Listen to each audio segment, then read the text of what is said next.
আমার ছোট্ট ছাত্রছাত্রীরা, তোমরা সবাই কেমন আছো?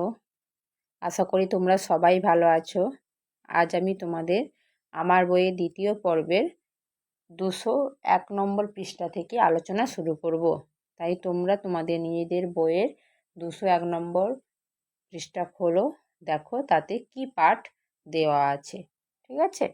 শিখন পরামর্শে কি আছে? শিক্ষার্থীরা উপরের পাঠটিকে সহজ পাঠের নাম তার মতিবিলের ভিত্তি পাঠ হিসাবে ব্যবহার করবে। তাহলে চলো দেখি উপরে কি পাঠ রয়েছে। আমরা কি দেখতে পাচ্ছি? একটা ছবি রয়েছে, তারপর সামনে নদী, ধান ক্ষেত, ঠিক আছে, তারপরে বক, নৌকা, একটা পাখি উড়ছে, বিভিন্ন গাছ রয়েছে, হাঁস জলে চড়ছে, পানকৌটি আছে, তারা মাছ ধরছে, বিভিন্ন, ঠিক আছে। এইভাবে একটা কি পরিবেশে ছবি রয়েছে। আর কি লেখা আছে চলো আমরা পড়ে নিই। কি আছে? আমাদের চারপাশ, মানে আমাদের চারপাশে আমরা কি দেখতে পাই সেই রকম একটা ছবি আমাদের সামনে তুলে ধরা হয়েছে। ডাঙা আর জল নিয়েই আমাদের চারপাশ।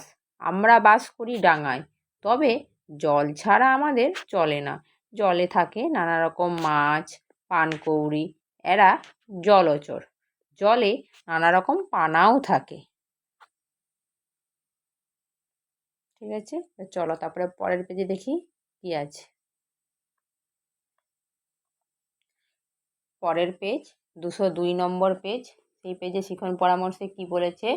ছবি দুটির পাশে পাশে ক্ষোভ আছে, তার মধ্যে শিক্ষার্থীরা বিষয় অনুযায়ী ঠিক শব্দ বসাবে। তাহলে এখানে দেখো, নিচে উপরে ছবি আছে আর নিচে সেই ছবিগুলোর, সেই প্রাণীগুলোর কি নাম লেখা আছে। সেই নামগুলো আমাদের কি যেখানে যেখানে যেটা আমরা দেখতে পাচ্ছি সেখানে এই নামগুলো আমাদের লিখতে হবে। ঠিক আছে, তাহলে চলো উপরে দেখো। তাহলে আমরা প্রথমে কি দেখতে পাচ্ছি? একটা কাক উড়ে যাচ্ছে। তাহলে আমরা এখানে কাক, তারপরে দেখো, তারপরে কি রয়েছে? তারপরে দেখো একটা মোষ রয়েছে,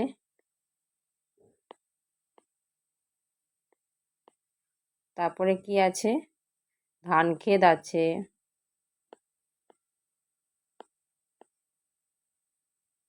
তারপরে কি রয়েছে? ডিঙি রয়েছে,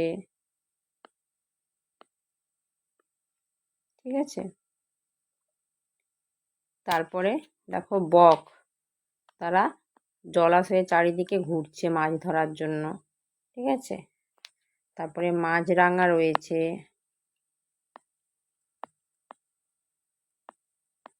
ঠিক আছে।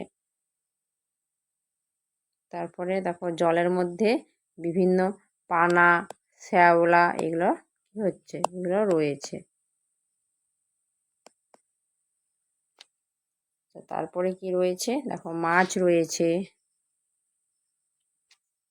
রয়েছে বিভিন্ন পানা বা শ্যাওলা, ঠিক আছে।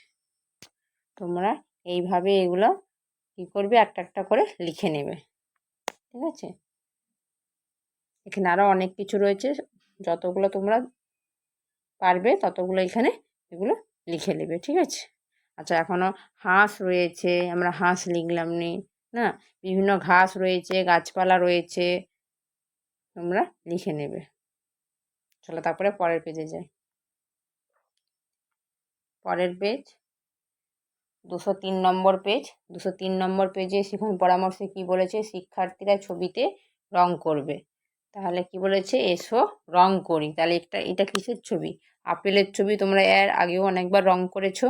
আর এটা কি? একটা ঠেলা গাড়ির ছবি। তোমরা তোমাদের মতো করে এই দুটো ছবিতে রং দিয়ে দিবে, ঠিক আছে। চলো পরের পেজে যাই। পরের পেজ 204 নম্বর পেজ। 204 নম্বর পেজে রানিং টিপসে কি বলেছে? Students will see the pictures and make words two feel in the blanks. বলছে তোমরা সবাই এই ছবিগুলো দেখে ওই যে শূন্যস্থানগুলো আছে ওগুলো পূরণ করতে। আর পাশে কি সেইগুলো এলোমেলো করে দেওয়া আছে। তাহলে চলো দেখি আমরা। Let's make word and fill in the blanks. চলো শব্দ তৈরি করি এবং ওই শূন্যস্থানগুলো পূরণ করি। তাহলে কি বলছি, হি প্লেজ উইথ এ, কি আছে, কার ছবি এটা, ব্যাটের ছবি। তাই এখানে দেখো টি এ বি এলোমেলো করে আছে, বি এ টি গুছিয়ে লিখেছে, ঠিক আছে। তারপরে দেখো কি আছে, কার ছবি আমরা দেখতে পাচ্ছি, বলের ছবি। আই হ্যাভ এ ব্লু, দেখো বলটাকে এলোমেলো করে আছে, তাহলে কি হবে, বি এ এল এল, ঠিক আছে। তারপরে কি আছে, কিসের ছবি দেখতে পাচ্ছি আমরা, একটা কাপের ছবি, তার মধ্যে চা রয়েছে। হ্যাভ এ, কি হবে তাহলে, সি ইউপি, কাপ অফ টি, তাহলে সি ইউপি, তাহলে হ্যাভ এ কাপ অফ টি। তারপরে দেখো কার ছবি দেখাই দেওয়া আছে, বিড়াল, তার ইংরেজি কি, ক্যাট। তাহলে দেখো এটা সি এ সি উল্টোভাবে লেখা আছে, তাহলে কি হবে, সি এ টি, ক্যাট লাইকস মিল্ক।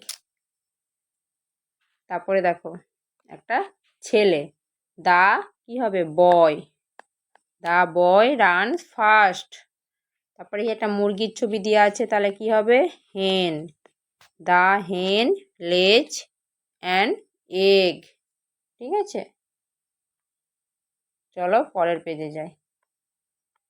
পরের পেজ 205 নম্বর পেজ। কি বলেছে শিখন পরামর্শে, শিক্ষার্থীরা 10 এবং একক ও দশকের ধারণা লাভ করবে। আচ্ছা, এইখানে বলেছে একক আর দশকের ধারণা কীভাবে লাভ করা যায় সেটা বলেছে। দেখো কি বলেছে, 0 আর 1 2 3 4 5 6 7 8 9 লিখেছি একটি ঘরে ঘরে, ওই ঘরটিকে আমরা কি বলবো, একক। তাহলে দেখো 0 1 2 3 4 5 6 7 8 9, তাহলে এককের ঘরে কতগুলো সংখ্যা লেখা, 9 পর্যন্ত সংখ্যা লেখা যায়, ঠিক আছে। তাহলে তারপরে 9-এর পরে কি আছে, দেখো 1 আর 0, 10 লিখতে দরকার 2টি ঘর। ডান দিকের ঘরটি আগের মতোই একক ঘর বলা হয়, আর বাঁ পাশের ঘরটিকে আমরা কি বলবো, দশক ঘর। তাহলে যখন আমরা 10 লিখবো, দুটো সংখ্যা হচ্ছে, তখন আমাদেরকে দুটো ঘর লাগে। একক ঘর তো আগে থেকেই ছিল, আর একটা ঘর বাড়তে লাগে যার নাম দশকের ঘর। ওই জন্য যখন এখানে লিখেছি 0 এককের ঘরে 0 1 2 3 4 5 6 7 8 9, আর 10 লেখার সময় কি দশকের ঘর একটা ব্যবহার হয়েছে, এখানে দশকের ঘরে 1 লিখেছে আর এককের ঘরে 0 লিখেছে। ঠিক আমাদেরকে এই পাশে এগুলোই পূরণ করে নিতে বলেছে। তাহলে চলো 0 1 2 3 4 5 6 7 8 9, আর 10-এর ঘরটা যখন করব তাহলে আমরা দশকের ঘরে 1 আর এককের ঘরে 0, ঠিক আছে। এইভাবে আমার তারপরে যখন 11 হবে তখন আমরা 11 হলো কী হবে, দশকের ঘরে 1 বসবে আর এককের ঘরে 1 বসবে, তাহলে মিলে এটা কি হবে, 11। 12-র সময় দশকের ঘরে 1 বসবে, এককের ঘরে 2 বসবে, তবে 12 হচ্ছে, ঠিক আছে। এইভাবে আমাদের একক আর দশকের ধারণা নিতে বলেছে, ঠিক আছে। আজ এই পর্যন্তই। পরের পেজ পরবর্তী ভিডিওতে আলোচনা করব। তোমরা সবাই ভালো থাকবে, সুস্থ থাকবে।